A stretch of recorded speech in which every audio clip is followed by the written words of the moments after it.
ஆனா தொலைநோக்கு திட்டங்கள் அறிவிப்பாங்கல்ல சார்? யாருக்குமே ஒன்றும் கிடையாது.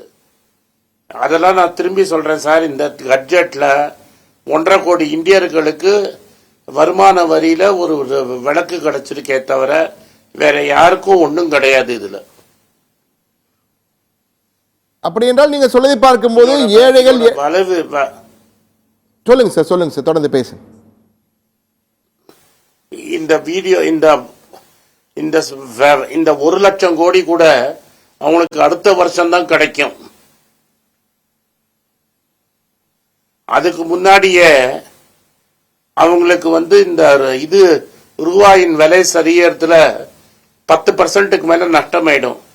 86-30 ரூபா, 86-30 பைசா இருந்தது, இன்னைக்கே 87-30 ஆயிடுச்சு. அடுத்த வருஷத்துக்குள்ள 95 போறதுக்கு வாய்ப்பு பிரகாசமா இருக்கு. தங்கம் விலை இன்னைக்கே 8200 ரூபாவை எட்டிடுச்சு. நான் சொல்றது ஜிஎஸ்டியை சேர்த்து ஒரு காயின் வாங்க போனோம்னா 8200 ரூபாய் ஆயிடுச்சு.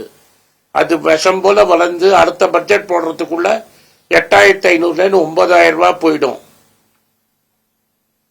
இந்த பட்ஜெட் போட்டதுல விலைவாசி ஏறும், ரூபாவோட மதிப்பு குறையும், தங்கத்தின் விலை ஏறும், வேலை வாய்ப்புங்கிறது புதுசா கிடைக்கிறது ரொம்ப கஷ்டமா போயிடும். அதாவது இந்த பட்ஜெட் ஏழைகள் ஏழைகளாக இருப்பார்கள், பணக்காரர்கள் மேலும் பணக்காரர்களாகக்கூடிய பட்ஜெட்னு சொல்ல வரீங்களா? 100க்கு 100 உண்மை.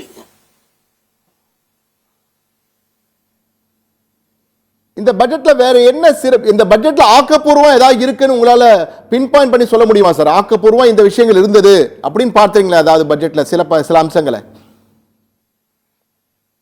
எனக்கு தெரியலையே, தெரிஞ்சா சொல்லியிருப்பேன். இத்தனை இடத்துக்கு என்ன மாதிரி நான் பல இடத்துல சொன்ன மாதிரி எனக்கு இது ரொம்ப நல்ல பட்ஜெட். அம்மையாருக்கு நன்றி, பிரதமர் மோடிக்கு நன்றி. உங்களை போன்ற பணக்கார செல்வந்தருக்கு வேண்டும் என்றால் நல்ல பட்ஜெட்டா இருக்கலாம் சார். ஆனா கிட்டத்தட்ட 140 கோடி மக்களுக்கு இது என்ன சொல்லியிருக்காங்க? இந்த பட்ஜெட் மூலமா என்ன கிடைக்கும்?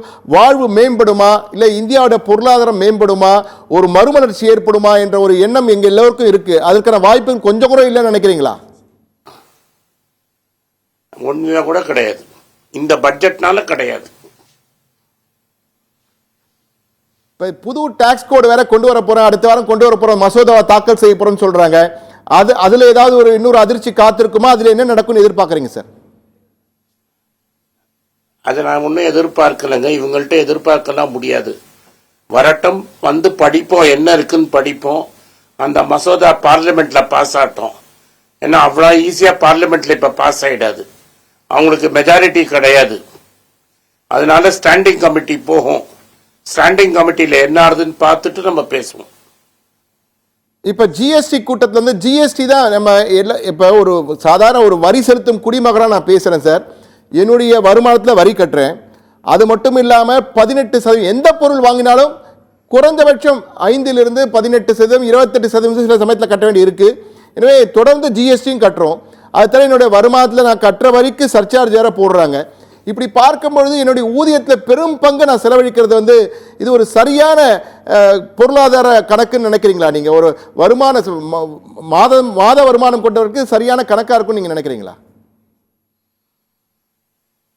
இது நான் என்ன சொல்ல முடியும்? நீங்க என்ன இப்ப வாயிலன்னு கேட்டா உண்மையை தானே சொல்லணும். இது உங்களுக்கு நீங்க கட்டப்பட்டு வேலை செஞ்சு பணக்காரர்கள் நல்லா இருக்கிறதுக்காக செய்யப்பட்ட பட்ஜெட். எனக்கு ரொம்ப வருத்தமா இருக்கு, வெக்கமா இருக்கு. பட் அதுதான் உண்மை. இப்ப நான் ஒரு பொருள் வாங்கினாலும் 18% டாக்ஸ், உங்களுக்கு முன்னாடி இருக்கிறவங்க கேமராமேன் வாங்கினாலும் 18% டாக்ஸ். அவரோட 10 மடங்கு சம்பளம், 20 மடங்கு சம்பளம் ஜாஸ்தியா சம்பாதிக்கிறேன். நான் வரி கம்மியா கட்டுறேன், அவர் வரி ஜாஸ்தியா கட்டுறாரு. அதுதான் நிலைமை. என்னோட கடை கேள்வி சார், என்னுடைய கடைசி கேள்வி, இந்த நிகழ்ச்சியோட கடைசி கேள்வியை அதை முன்வைக்கிறேன். இந்த பட்ஜெட் 2025-26 ஆண்டுக்காக போடப்பட்ட பட்ஜெட் இந்தியாவை அடுத்த கட்டத்திற்கு முன்னெடுத்து செல்லுமா, அல்லது எங்கு அழைத்து செல்லும்? உலக அரங்கிலே நம்முடைய நிலை எப்படி மாறுவதற்கான வாய்ப்பு இருக்குன்னு நினைக்கிறீங்க சார்? சார், இந்த பட்ஜெட்னால நம்ம தலையெழுத்து மாறும்னு நீங்க நம்ப முடியாது. மாறாது. மாண்புமிகு சிதம்பரம் சொன்ன மாதிரி அரசாங்கமே இல்லைனாலும் இந்த ஊரு 3-4% குரோ ஆகும். அதே growth அப்படியே இருக்கும், அப்படியே தள்ளிட்டு போவோம். வாழ்க்கை சக்கரம் ஓடும், நம்மளும் தள்ளுவோம். விலைவாசி ஏறும், தங்கம் விலை ஏறும், ரூபா மதிப்பு குறையும். பல்வேறு கருத்துக்களை, குறிப்பாக பட்ஜெட்டில் என்ன அம்சங்கள் இடம்பெற்றிருக்கிறது, இதனால் உங்கள் ஒவ்வொருவருக்கும் என்ன பலன் கிடைக்கப் போகிறது, என்ன பலன் கிடைக்கப் போவது என்பதை விலாவரியாக மிகவும் தெளிவாக நீங்கள் அனைவரும் புரிந்து கொள்ளும் வகையில் எடுத்து சொன்ன திரு ஆனந்த் சீனிவாசன் அவருக்கு நன்றியை தெரிவித்துக் கொண்டு